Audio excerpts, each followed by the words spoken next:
Cette émission, je vous l'annonçais, Edem Matanti est avec nous. Edem Matanti, bonjour. Bonjour, monsieur. Alors, c'est vrai, je parlais alors de ce sujet de la concertation nationale des acteurs politiques, entre-temps, tout au début même d'ailleurs de l'émission. Vous avez participé aux travaux et finalement, entre-temps, vous avez quitté même d'ailleurs les travaux.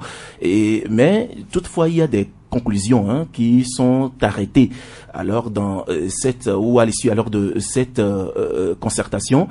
Et finalement, une partie alors a été votée tout récemment à l'Assemblée nationale et la présidente de l'Assemblée nationale disait dans son allocution que ce sont ces tests votés constituent en quelque sorte la satisfaction alors de l'aspiration, des aspirations ou des besoins des acteurs politiques. Est-ce que finalement vous êtes satisfait par rapport à ces tests votés? Merci, monsieur.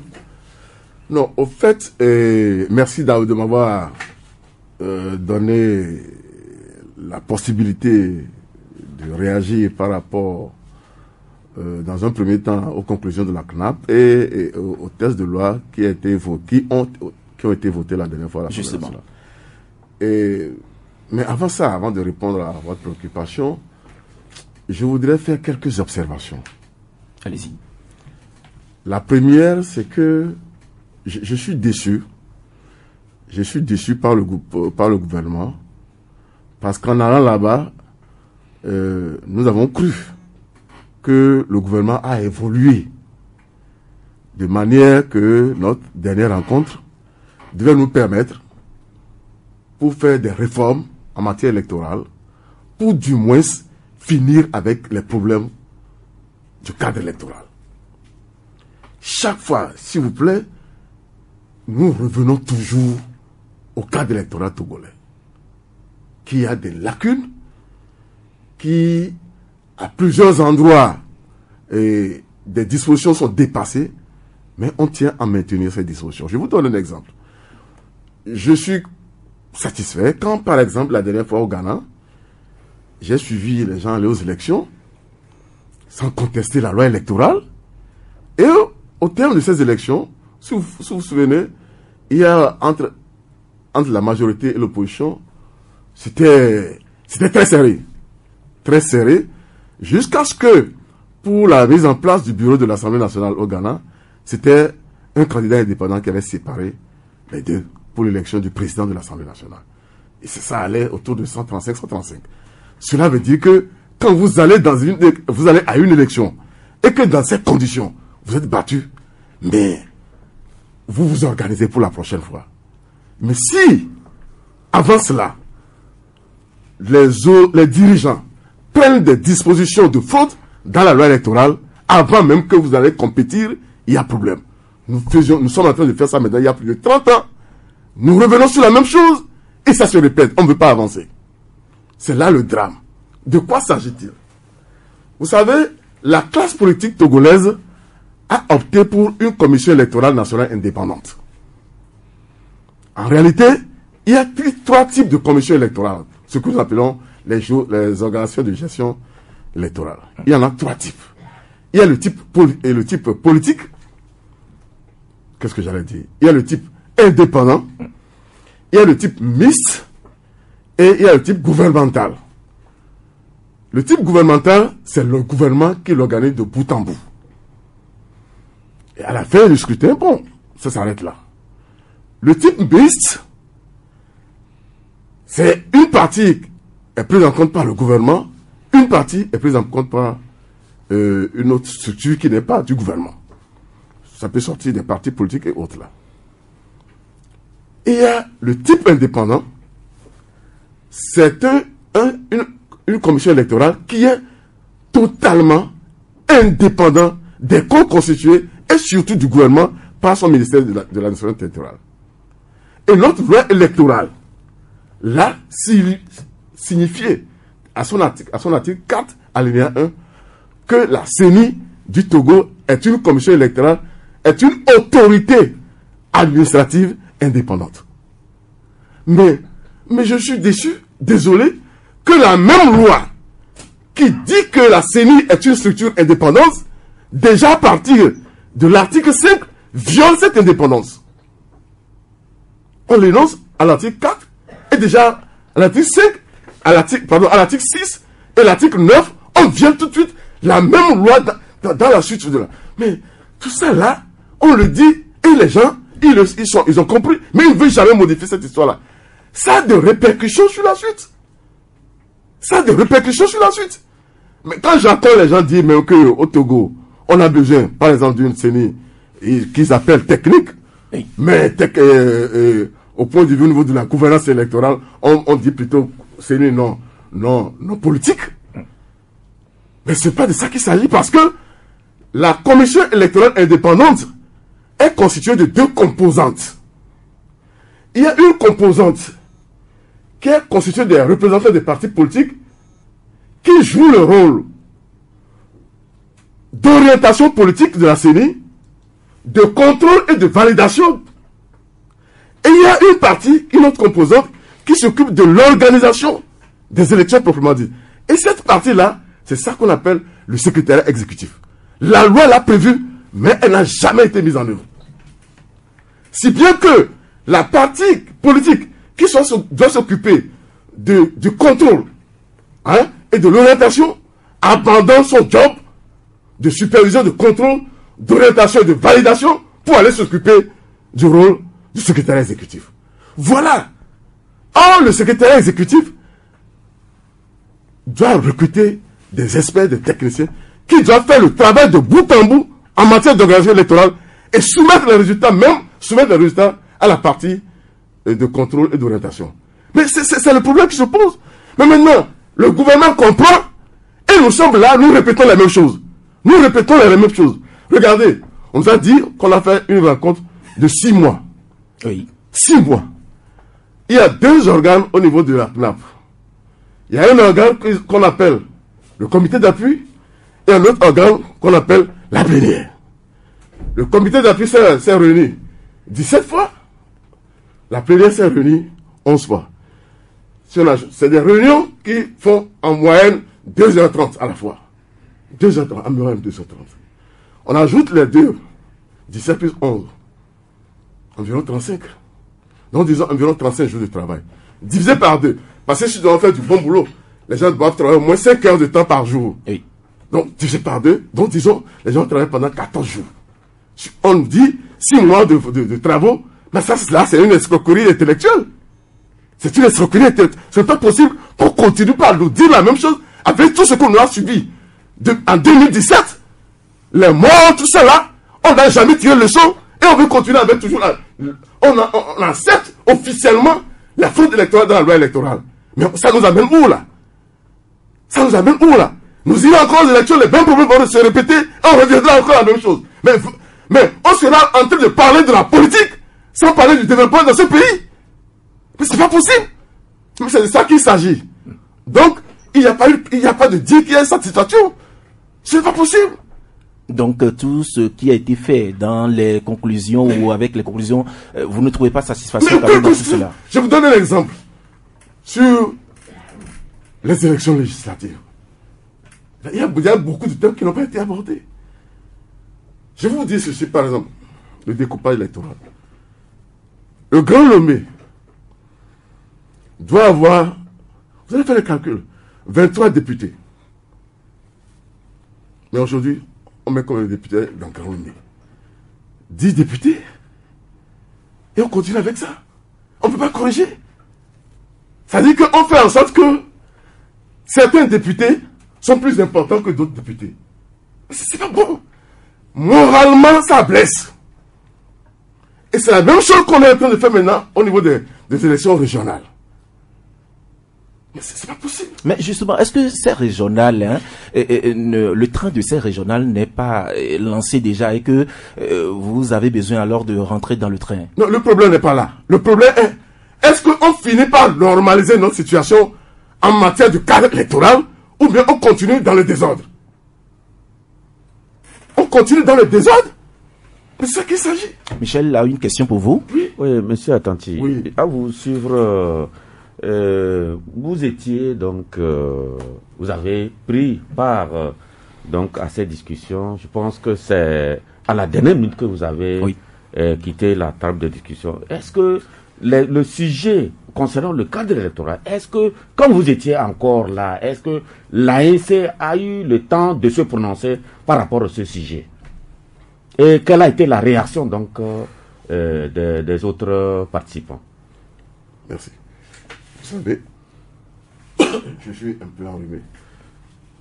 Mais vous pensez que nous on sera à cette table de discussion sans parler des éléments? Nous, on a au moins 100 éléments précis à discuter.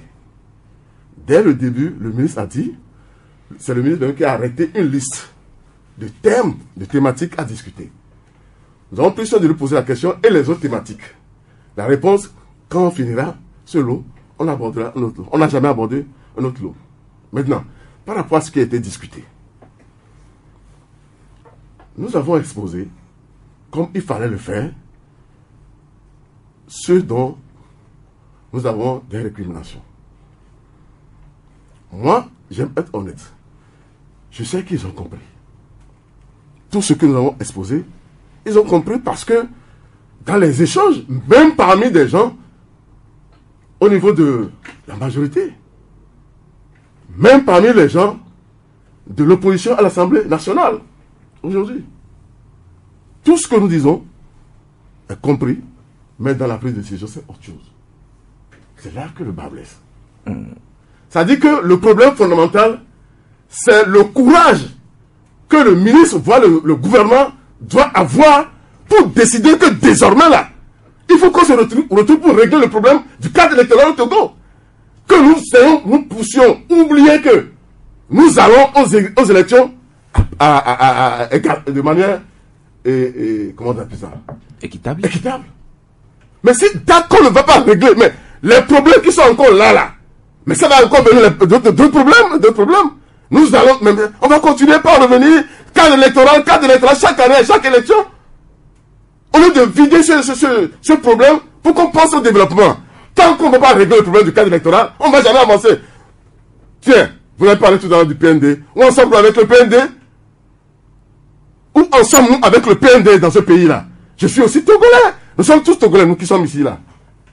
Même quand ça marche, quand vous avez le pouvoir, ceux qui sont avec vous au sein du pouvoir, mais il faut que ces gens-là soient convaincus de quelque chose pour vous aider. Ils peuvent être avec vous, hein, mais s'ils ne sont pas convaincus, ils ne peuvent pas vous aider. Et on va continuer le cadre électoral. Mais c'est pas possible. Ça fait mal. Dans tous les pays, les gens avancent. La loi électorale, plus de débat. Mais nous, on veut dire la même chose. C'est la même chose. Chaque année, chaque élection. Mais c'est pas possible. Où allons-nous? Tant qu'on ne va pas régler le problème des élections, mais le développement ne va jamais avancer. Le PND, je l'ai dit, ensemble. Vous pensez que dans un pays où c'est une forme de désordre, on ne peut pas avancer, les gens vous suivent, les gens vont mettre leur argent dans ce pays-là. Alors, monsieur Adama Tanti. Moi, oui. Allez-y. Le PND, c'est un projet territorial, pratiquement. Le PND est un projet territorial. Mais quand ils ont fait sortir ce truc-là, moi je suis un spécialiste en développement territorial. Oui. Quand j'ai lu, j'ai dit, c'est bien. Il y a beaucoup d'éléments très intéressants. Si les choses évoluent normalement, ça va régler le problème du chômage. Mais la confiance est nationale, la confiance internationale, où en sommes-nous? Parce que, mais vous avez la force, vous avez les moyens financiers, vous avez les hommes qu'il faut. Mais pourquoi ne pas faire régler le problème de loi pour que nous allons tous aux élections de manière équitable? Monsieur Atanti, Magloire a une question pour vous. Alors, merci monsieur Atanti. Je vous ai suivi dans votre développement. J'ai envie de vous poser une question. Vous savez, le discours, je crois que depuis un bon bout de temps, le discours est presque le même au niveau de la classe opposante au pouvoir. C'est-à-dire quoi? Il est rare d'écouter un opposant togolais dire qu'il fait confiance, n'est-ce pas, au pouvoir de Lomé. Maintenant, je crois savoir que dès l'annonce des travaux de la CENAP, eh bien, la classe de l'opposition s'est presque divisée en deux. Il y a les participationnistes et il y a ceux qui ont carrément renoncé. Mais je crois savoir que l'ANC, en décidant de participer aux travaux, avait donc de bonnes raisons. Alors, aujourd'hui, à vous suivre, est-ce à dire que vous avez fait une mauvaise appréciation en participant aux travaux, ou alors ce sont vos camarades de lui qui ont peut-être vu très tôt ce scénario-là venir et qui ont décidé de ne pas participer? Est-ce que vous leur donnez raison aujourd'hui? Non, le débat n'est pas là. Le débat n'est pas là. Même après la guerre, vous vous retrouvez pour débattre des questions concernant votre pays. Nous avons une autre philosophie, nous, à l'ANC. Participer à toute discussion pour trouver des solutions à notre pays. Maintenant, le problème est de savoir si nous voulons que les choses avancent, que les choses changent. C'est-à-dire que eux-mêmes qui sont aujourd'hui au pouvoir savent que les choses n'avancent pas. Il fallait prendre, ce n'est pas une affaire de je suis de l'opposition, je suis de la majorité. Il suffisait de prendre les dispositions pour dire, proposer quelque chose qui tienne compte des normes internationales et des bonnes pratiques en matière électorale. Vous voyez? Et on n'a même pas besoin des partis politiques pour aller perdre le temps là-bas. On met sur pied une équipe de spécialistes. Pour cette équipe, l'instruction qui est donnée, c'est que tenez compte des bonnes pratiques et des normes internationales pour nous proposer un truc, de manière à ce que les dispositions qui seront prises dans la loi électorale respectent l'option de la classe politique en matière d'une commission électorale indépendante. Dès qu'on donne cette instruction, ça avance, l'équipe travaille, et maintenant on fait le travail, et puis on présente aux partis politiques, s'il y a des observations, on fait les observations. Mais réunir des partis politiques pour dire, ah, vous avez dit ceci, et vous avez dit ceci, et tout ça là, bon, ils sont plus nombreux que vous, ils ont... Non, ça n'avance. En matière électorale, non, les principes sont là pour la transparence. Les principes sont là pour la transparence.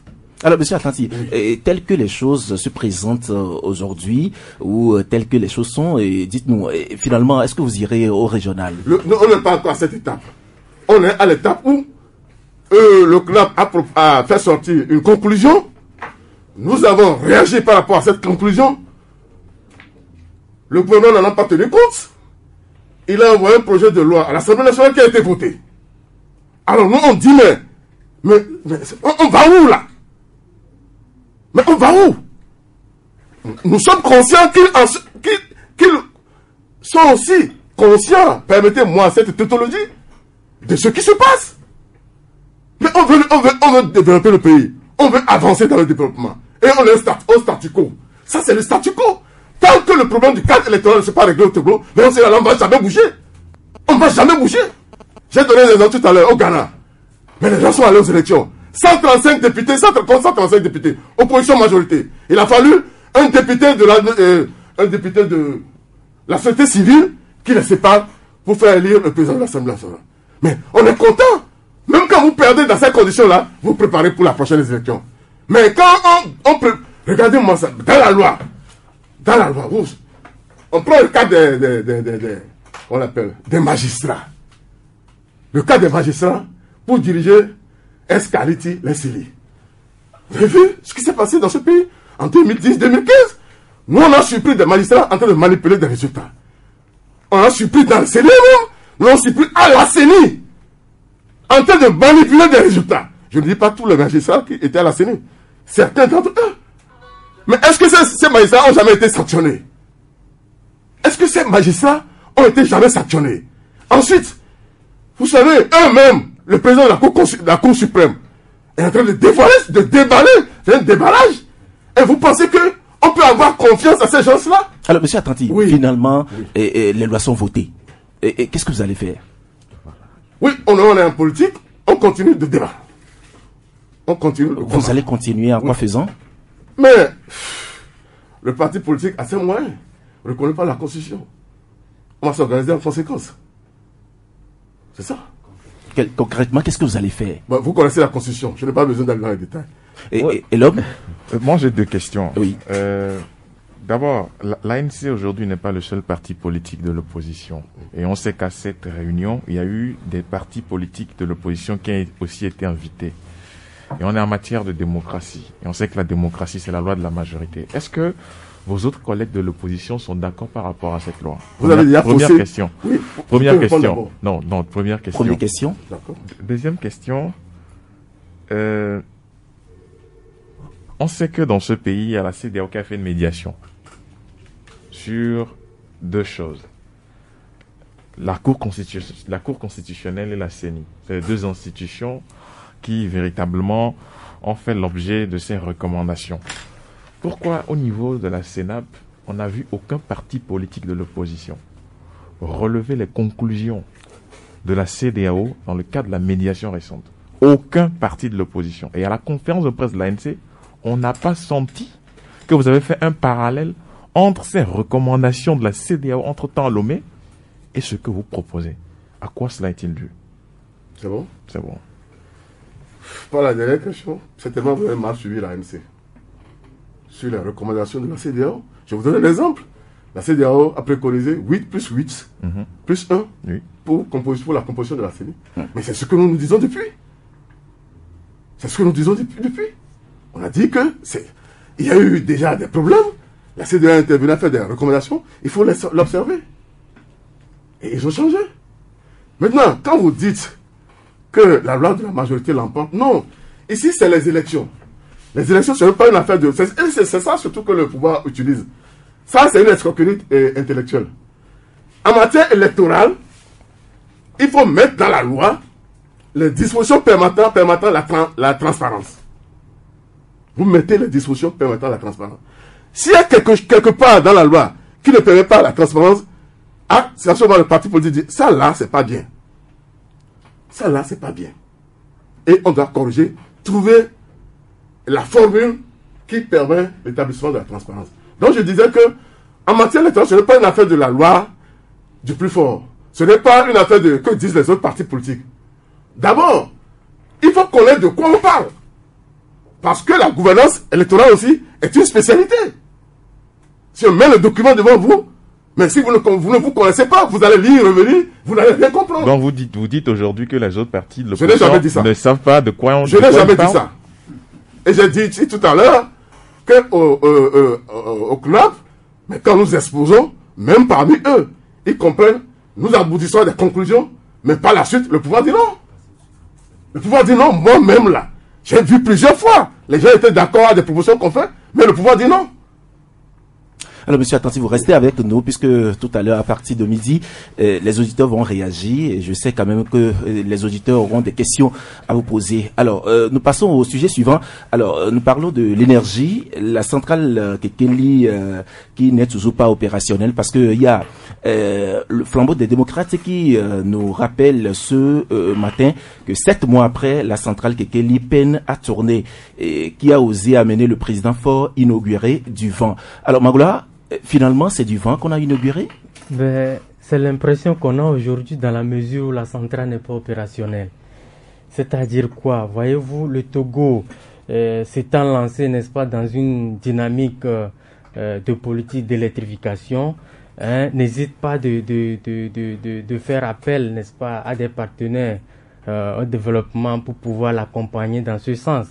Et ensemble avec la BOAD et Ranov, le Togo donc a lancé les travaux de cette centrale-là qui coûte, tenez-vous bien, 85 milliards de francs CFA et dont 75% sont des dettes pour l'État togolais. Alors, dans les projections, la centrale devrait être inaugurée en juin 2020, mais n'étant pas prête, elle a été repoussée en décembre 2020. Mais on a constaté que les choses ne sont toujours pas au point. Mais d'une manière ou d'une autre, on ne sait pas comment ça s'est fait. En avril 2021, les travaux n'étaient pas toujours achevés. Mais pourtant, on a jonglé d'une manière ou d'une autre pour amener le chef de l'État à inaugurer la centrale. Et je vous dis, à ce jour, la centrale n'est pas opérationnelle. Alors c'est pour cela que nous nous posons la question de savoir qui, en tout cas dans l'entourage du chef de l'État, de mèche avec les promoteurs de la centrale, ont amené un chef d'État inaugurer quelque chose qui s'avère du vent finalement. Parce que on ne peut pas investir 85 milliards de francs CFA, comme je le disais, dont 75% sont des dettes pour l'État togolais. Et à ce jour, parce que la philosophie, l'idée derrière, c'est d'amener les Togolais à disposer d'énergie électrique suffisante. Mais d'avril à octobre, c'est quand même des jours, des semaines qui sont déjà passés. Et des mois. Et des mois. Alors, le projet n'est pas opérationnel. Comment est-ce qu'on peut analyser cela? Qui a fauté? Est-ce au niveau de la présidence?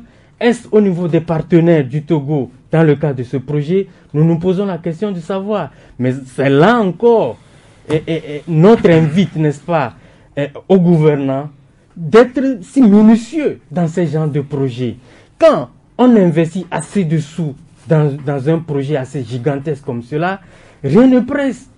Il faut y aller avec le rythme qu'il faut, mais le plus important est que au moment idoine, on puisse inaugurer ça pour que le projet soit utile à la population. Mais pas parce que, depuis un moment, le chef de l'État, dans son agenda, a initié l'inauguration des projets de développement courant, la célébration de la fête de l'indépendance, et on a tout fait pour le mettre dans cette affaire, et finalement il savait qu'il a inauguré du vent. Et pour nous, ce n'est pas normal.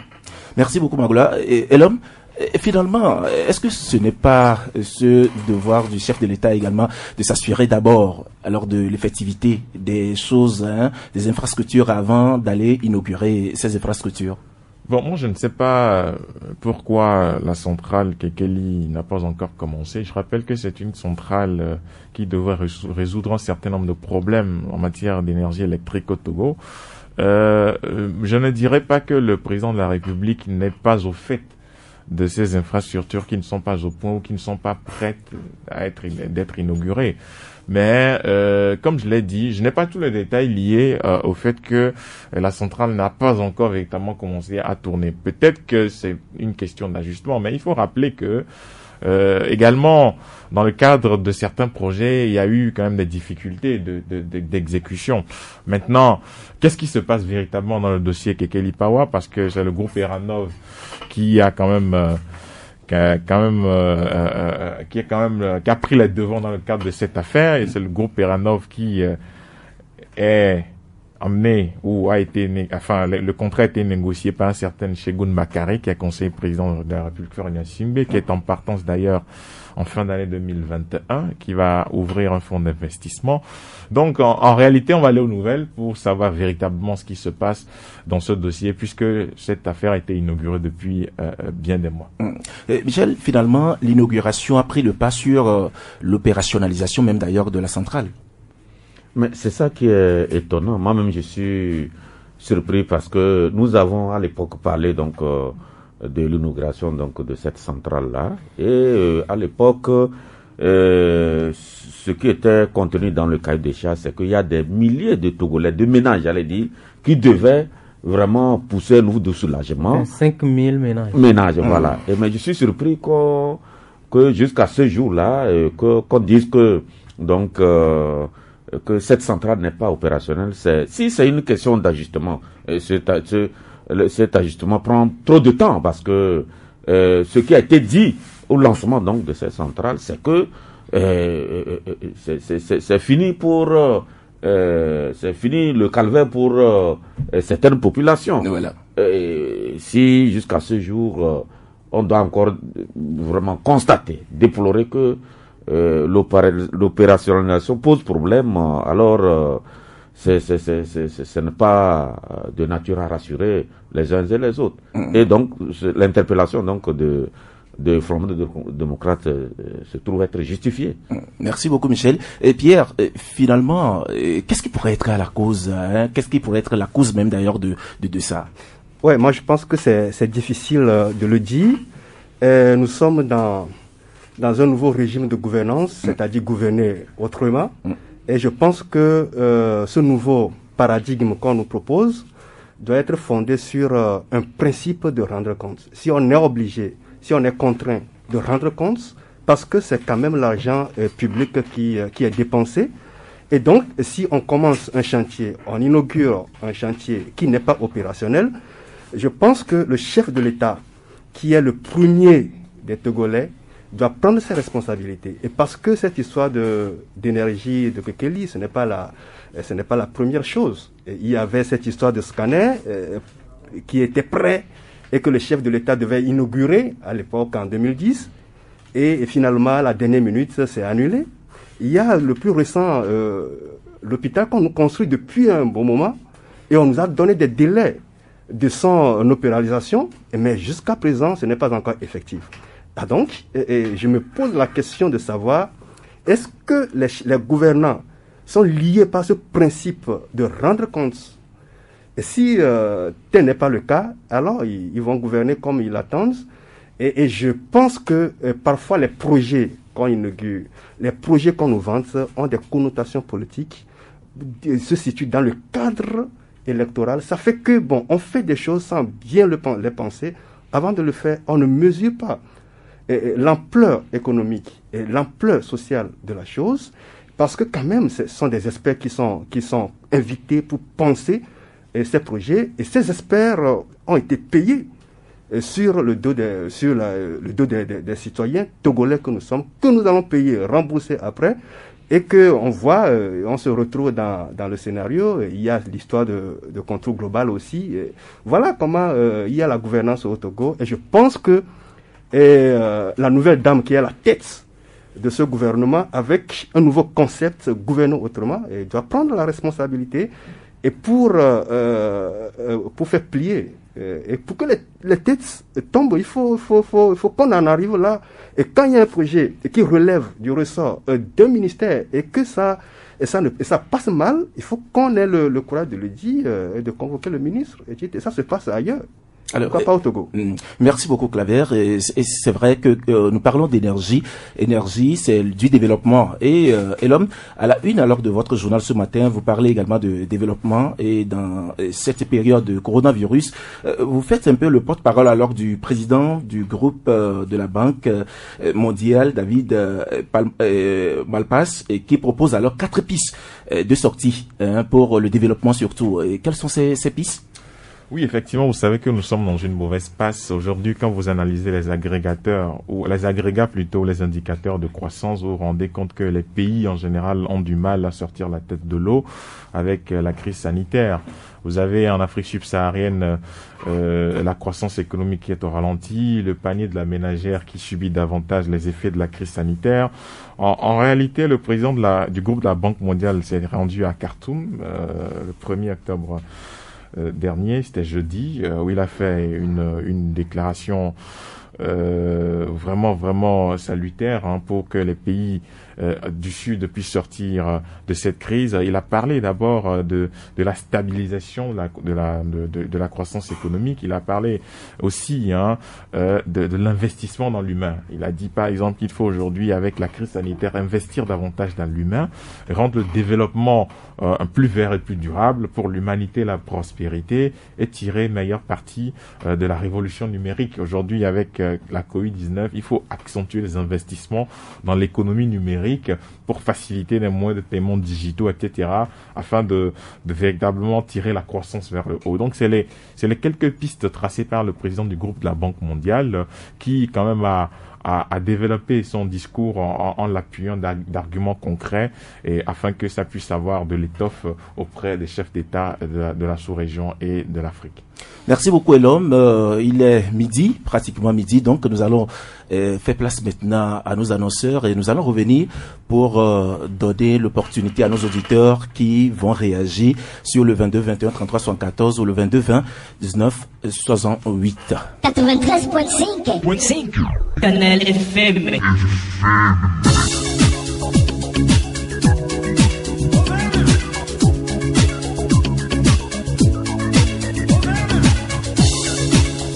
Nous revenons dans cette émission, cette fois-ci avec la réaction des auditeurs.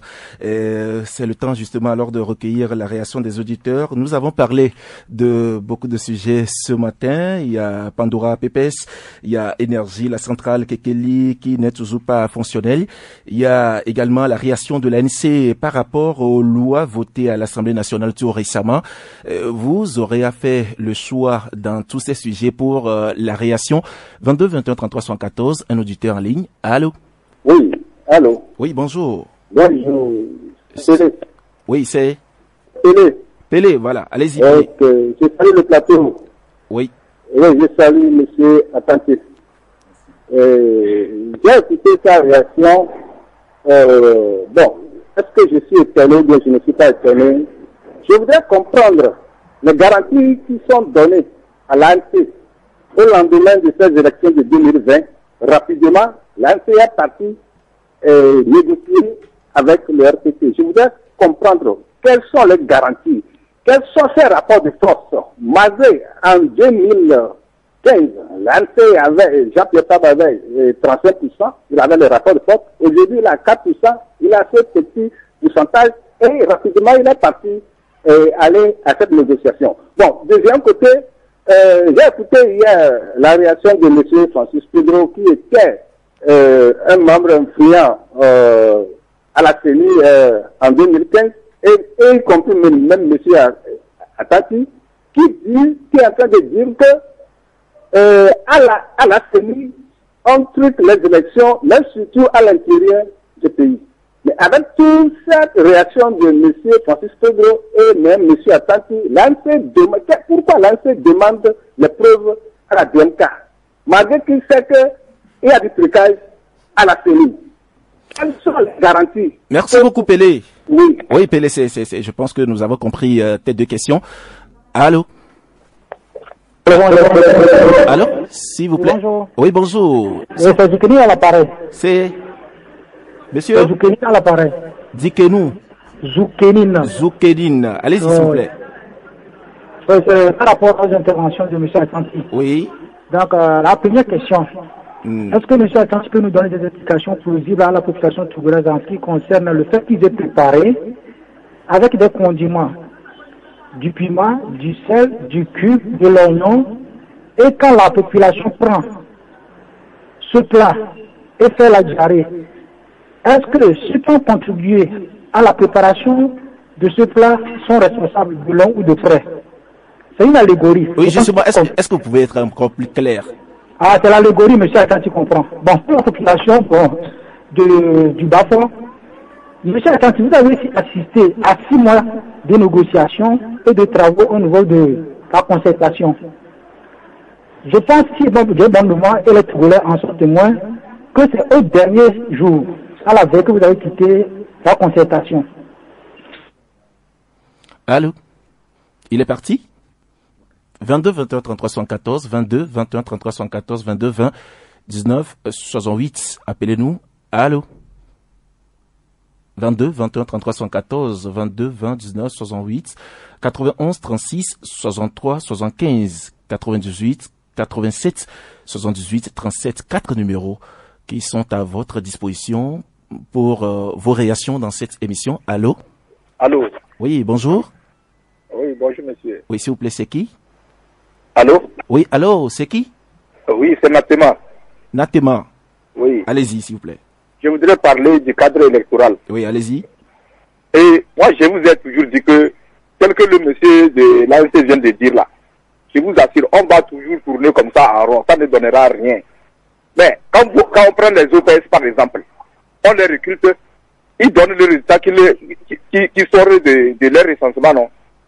Est-ce que c'est un parti politique là-bas? Maintenant, là, on va aux élections, on dit que l'ANC doit avoir ses représentants dans le bureau de vote, l'UNIR doit avoir ses représentants dans le bureau de vote, patati patatra. Ça ne va jamais marcher. Quand c'est comme ça là, l'opposition ne va jamais gagner le pouvoir un jour. Mais on prend ces Togolais, ils sont là, ils vont nous donner ce qui va sortir des gens là, on donne ça. Et il faut qu'on choisisse les gens, là c'est mis, il faut qu'on choisisse aussi des gens neutres. Ou bien quoi, je ne sais pas ce qu'ils peuvent faire pour que ça arrange nous les Togolais. Non, on va toujours tourner en rond. Et le pouvoir même sait que c'est comme ça. ce qui ne les arrange pas, c'est là où ils s'en vont faire. Je ne sais pas qu'est-ce que le pouvoir cherche. Ils ont quel intérêt à détruire le Togo comme ça. Merci beaucoup. Oui, je vais pour l'hôpital Saint-Pédégrin. Oui. Le ministre des droits de l'homme, 3 mois a dit qu'en juillet, on va réceptionner le bâtiment. Jusqu'aujourd'hui, ça fait combien? Mais quand le sous parle du mot aurait à parler, on l'a pris pour aller enfermer. Tout ce qu'ils font là, dans ce gouvernement fait là, ça révèle la population. Mais nous, on n'a pas de force.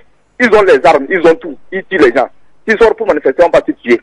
Merci, bonne émission. Merci beaucoup, Nakiman. 22 21 33 114. Allô? Allô? Oui, bonjour. C'est monsieur Yves. Monsieur Yves, allez-y, s'il vous plaît.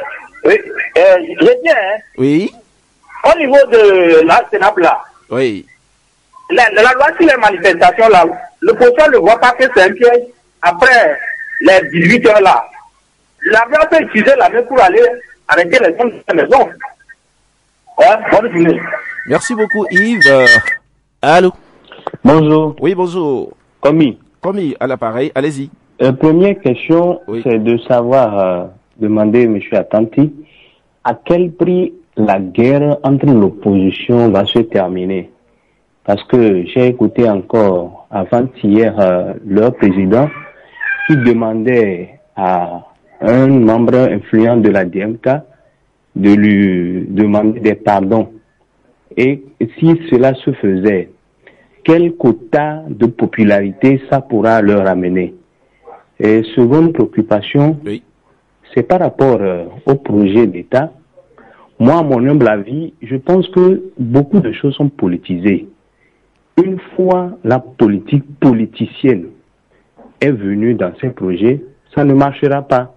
C'est ça qui témoigne à ce que tout projet mis en place par le gouvernement ne marche pas.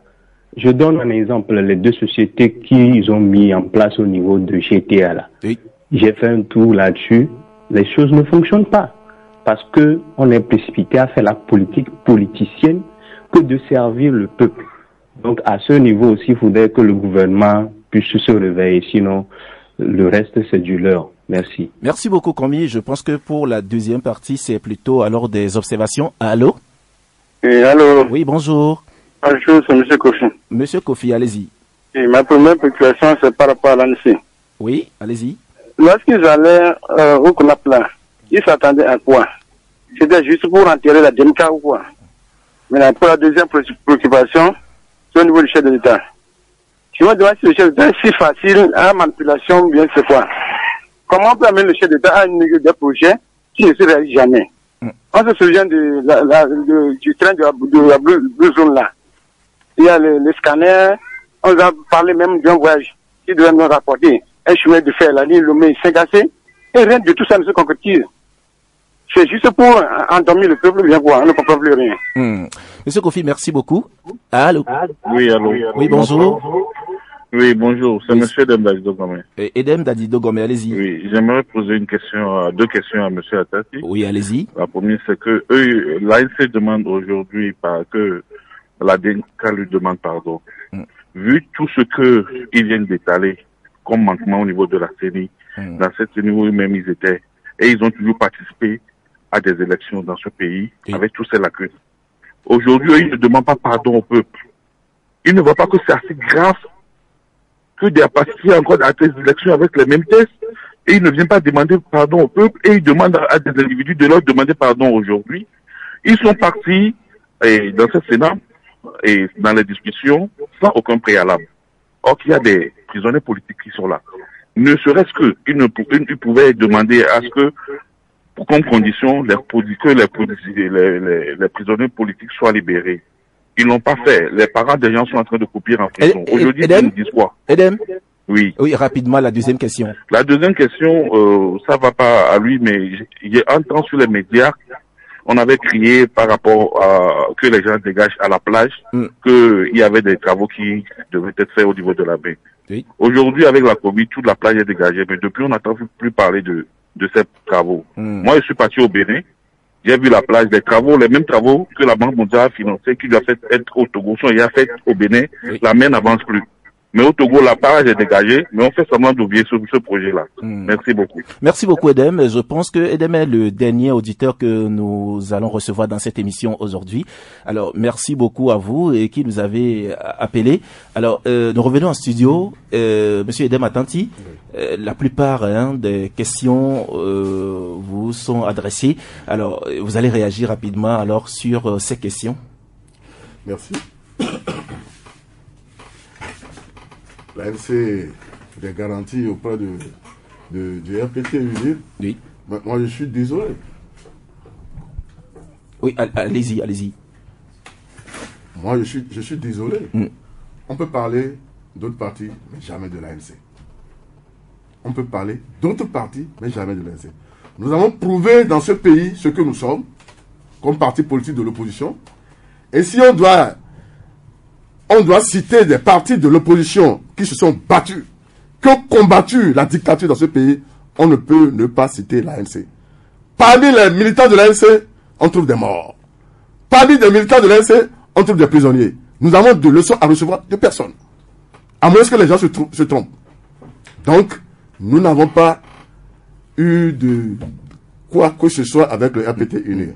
Nous réagissons par rapport à notre raison. Vous savez, le trucage au niveau des élections, je l'ai dit tout à l'heure, sans pouvoir, sans avoir discuté avec qui que ce soit. Je dis nous-mêmes là, nous avons vu, surpris des magistrats en train de modifier des résultats à la CENI. À la CENI, dans l'enceinte de la CENI. Dans les CENI. Et nous nous sommes posé la question jusqu'à aujourd'hui là. Le pouvoir n'a jamais sanctionné ces magistrats. Et c'est pour cela que nous disons que il faut prendre des dispositions de responsabilisation des magistrats. Mais ça n'a jamais été fait. Donc, dire que les fraudes, les dispositions de fraude existent dans la loi et qu'on ne réagit pas. Vous savez, nous sommes parti politique. Nous sommes un parti politique.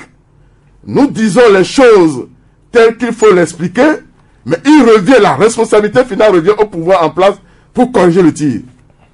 Ben, ce n'est pas pour cela qu'il ne faut pas aller aux élections.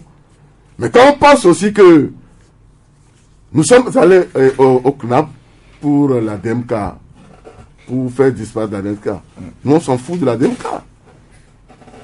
On s'en fout de la DMK est une alliance qui fait son boulot. Nous aussi, on fait notre boulot. Mais lorsque, par exemple, en 2015, quand il y a eu des fraudes à la CENI, vous vous souvenez, les représentants de l'ANC à la CENI ont démontré les fraudes et ont situé les responsabilités. Vous vous souvenez? Mais la DMK a eu un représentant au moins à la CENI par l'intermédiaire du parti de M. Agbemé Kondjo. Mais est-ce que jusque-là, on a vu ce représentant-là faire une démonstration de fraude? Et en son temps, nous avons présenté des bulletins de vote qui ont été falsifiés, des résultats qui ont été modifiés dans plusieurs séries, au moins dans 42 séries.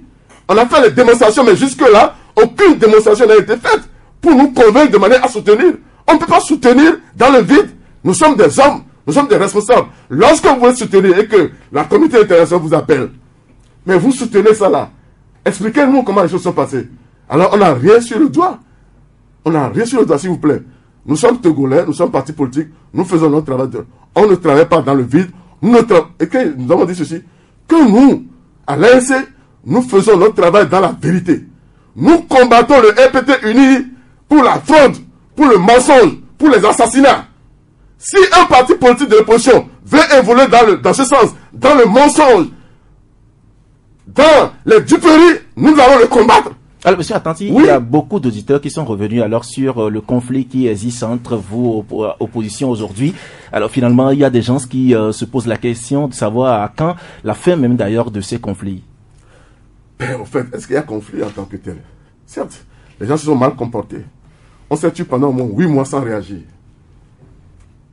Mais permettez quand même à celui qui a plus encaissé les mensonges, les insultes puissent réagir.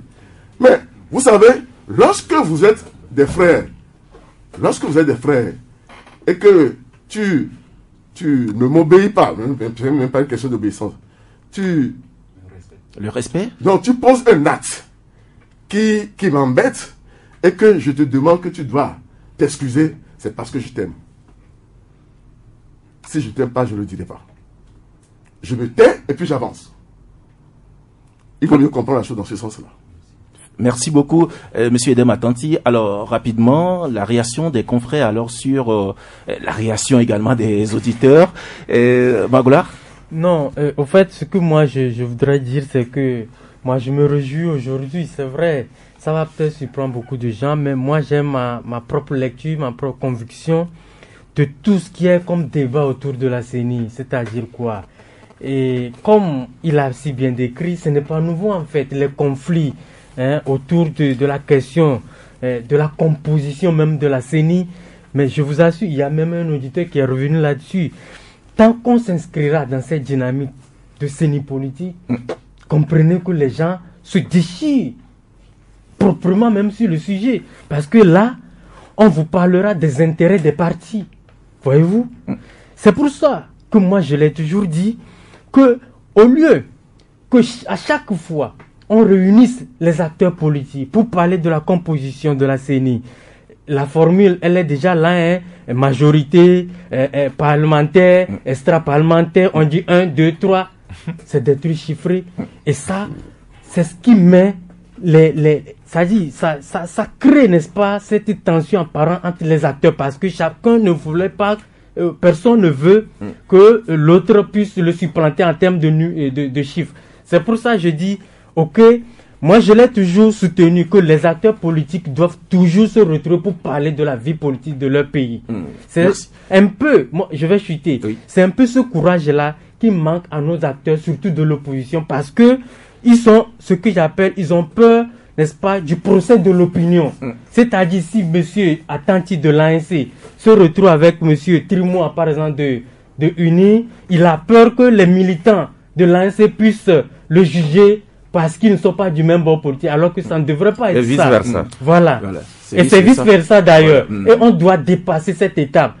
Voilà. Merci beaucoup, Magoula. Et Pierre Claver? Oui, moi je pense que au sorti des dernières élections, l'opposition devrait se remettre en cause. Au lieu de s'attaquer, je pense qu'on est sur un terrain politique. On ne peut pas continuer tout le temps à se faire des ennemis, et à cibler des gens en demandant aux gens, tu dois te pardonner, tu dois prononcer ton excuse, ton pardon tout le temps. Je pense que ça ne fait qu'envenimer la tension qui existe entre les deux parties. Donc il faut un dépassement de soi et se coaliser autour de l'intérêt, qui est l'intérêt commun et qui est l'intérêt de leurs militants quand même. Merci beaucoup Pierre Claver. Et l'homme? Non, moi je regrette simplement que les conclusions de la CEDEAO n'ont pas été appliquées dans le cadre de la rénovation, des réformes des institutions. Je crois que c'est quelque chose de fondamental qu'on perd de vue aujourd'hui. Mais si demain on a une nouvelle crise, la faute sera aux acteurs politiques, dans leur ensemble, dans la majorité et du côté du pouvoir comme de l'opposition. Parce que l'opposition a pour rôle aussi de veiller à créer le rapport de force pour que le pouvoir applique les discussions ou les conclusions de cette feuille de route. Et le pouvoir aussi a pour obligation de respecter scrupuleusement ce qui est contenu dans cette feuille de route. Et donc, si demain on a une nouvelle crise, du fait des institutions, je crois quand même que les responsabilités seront engagées entre le pouvoir et l'opposition. Merci beaucoup. Et l'homme, Michel? Je pense qu'avec le vote qui a eu lieu récemment, comme nous l'avons titré aujourd'hui, peut-être c'était dans le cadre d'améliorer la gouvernance démocratique. Mais apparemment, à écouter monsieur Edem Atanti, on se rend compte que quelque part, c'est comme si rien n'est fait et qu'on doit repartir à zéro. Et puis quand j'écoute les auditeurs, monsieur Atanti a écouté avec moi les auditeurs, c'est que désormais les forces de l'opposition sont tellement émiettées parce que lui-même, il y a des gens qui ont parlé au nom de la dynamique de la DMK, et donc le combat qui existe actuellement entre l'ANC et la dynamique Pojoro, j'ai l'impression que le pouvoir doit se frotter les mains parce que dans ce désordre-là, l'avenir est radieux pour le parti au pouvoir. Merci beaucoup Michel. Rapidement, nous allons recueillir les cartons de fin d'émission. Nous commençons par Michel. je voulais donner un carton rouge, mais je vais le garder pour la prochaine fois parce que je n'aurai pas le temps de m'expliquer. Voilà. Donc, je vais le garder pour. Et c'est destiné à qui? Non, je garde ça pour le moment. D'accord. Donc, je n'ai pas de carton. Merci beaucoup. C'est au frigo. Et l'homme? Je n'ai pas de carton aussi. D'accord. Et l'homme n'a pas de carton. Non, pas de carton. Pas de carton. Et Pierre Claver? Oui, et carton vert pour la conférence internationale des journalistes d'investigation qui se tient à partir de lundi à Dakar. Voilà, merci beaucoup. Monsieur Edem Atanti, votre carton de fin d'émission? Je n'ai aucune idée de votre jeu de carton. Voilà. Je ne peux pas me prononcer non plus. Voilà, un mot de la fin. Ouais, le mot de la fin, c'est que je demande au gouvernement de mettre balle à terre. Et même, vous posez la question, une loi peut-être peut passer à une lecture seconde. Voilà, une lecture seconde, c'est possible. Il faut mettre balle à terre de manière à ce qu'on revienne régler le problème du cadre électoral au Togo et que chacun parte aux élections sur le même pied d'égalité. Mais tant qu'on n'aura pas réglé ce problème, mais demain sera difficile. Merci beaucoup Edem Atanti, merci Magloire Kenvi, merci aussi à Pierre Claver, merci Elom, merci beaucoup à Michel Tchadja. C'est la fin alors de cette émission. Et demain déjà vous allez retrouver Sas Gaou pour la suite alors de cette émission. Mais Sas Gaou est tout près de moi ici. Sas, bonjour. Bonjour à vous Pascal et à tous les confrères et notre invité Edem Atanti. Vous remerciez vous Pascal parce que je vous ai cédé l'émission juste 30 minutes avant 11h, mais depuis là où j'étais, je vous suivais. Et c'est l'occasion pour moi de décerner un carton vert à toute l'équipe du Club La Presse, aux animateurs, aux invités, les confrères, les acteurs politiques et autres, aux techniciens, mais également aux auditeurs. J'étais à la cité OUA, tout le monde était branché sur Canal FM. Je suis passé à GTA, c'était le Club La Presse. Je suis passé à Tikoumé, au point que à Tikoumé, quelqu'un m'a chassé de faire rapidement pour revenir au studio. Alors je dis à la dame, je vous ai écouté, je suis venu, j'ai passé au moins 45 minutes, j'ai écouté l'émission depuis le studio et je vous remercie. Toutes les bonnes volontés qui font que le Club La Presse soit au jour le jour. Merci beaucoup Sas Gaou, merci à Michel Tobega également qui a assuré la mise en onde. On se retrouve la prochaine fois, à très bientôt.